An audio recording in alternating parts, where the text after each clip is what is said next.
Hi, I'm Tricia from SkiTalk.com. I am joined today with Phil from SkiTalk.com and Wings from SkiTalk.com. Today we're going to talk about the 2023 Fischer Ranger 96, which is an all-new design this year. We have Wings with us today because he's got a lot of experience on this entire lineup, and we have Phil because he's our master of ski testing. So I've had a good amount of time on this new 96, so let's talk about it. Dimensions on this ski are 129, 97, 120. Now it said 97 and not 96 because Fischer does scale the sizing of their skis. This ski here, range-wise, is going to be anywhere from a 159 up to 187, which actually is one of the largest ranges that we're going to see in a series along these lines. One of the reasons that that is the case there is Fischer has gotten away from having women and men specific skis, that they've gotten into basically skis for skiers. So Trish is going to expand on that in a bit. There's also an alternate graphic that is available for the 96 as there is for the majority of the Fischer collection in the Rangers. Now, I started talking about the differences between men and women's skis. Please expand a little more on that, what Fischer's done. Well, a couple of years ago, I started a thread on SkiTalk.com asking men and women if they felt it was important to have gender-specific skis or if it was more important to have scaled sizes and scaled flexes for different body sizes and shapes and athleticism. And the general consensus was it wasn't necessary to have women-specific graphics or women-specific naming of skis. And there were a few names, in fact, that the women were very much not happy about.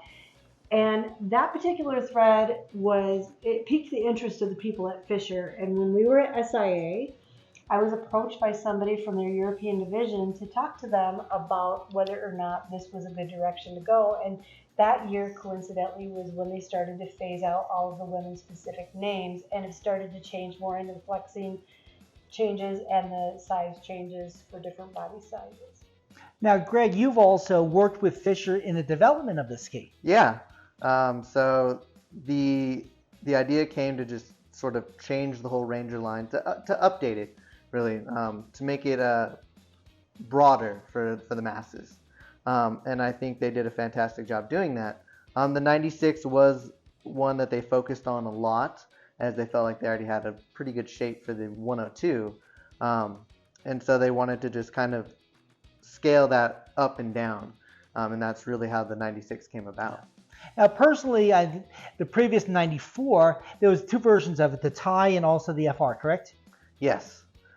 And that's a ski that, quite frankly, I never meshed with. Not that it wasn't a good ski, not that it was a bad ski, I'm not saying that, but it was a ski that I never meshed with.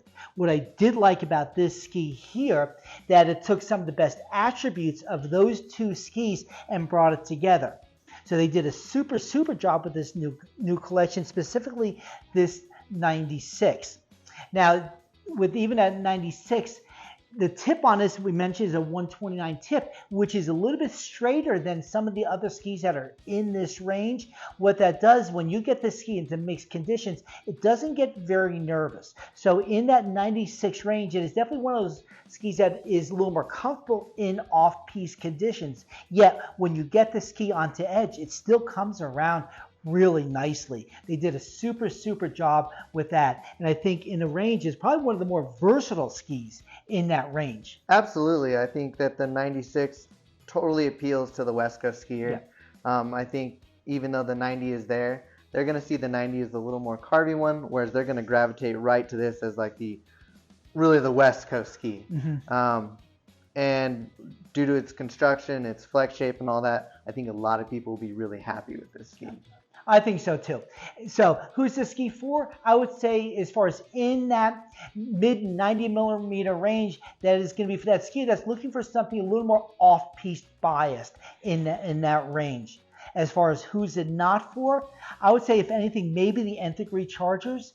They're going to find some limitations of the ski, and I think that's just because we do have a little more tip rise at the extremities.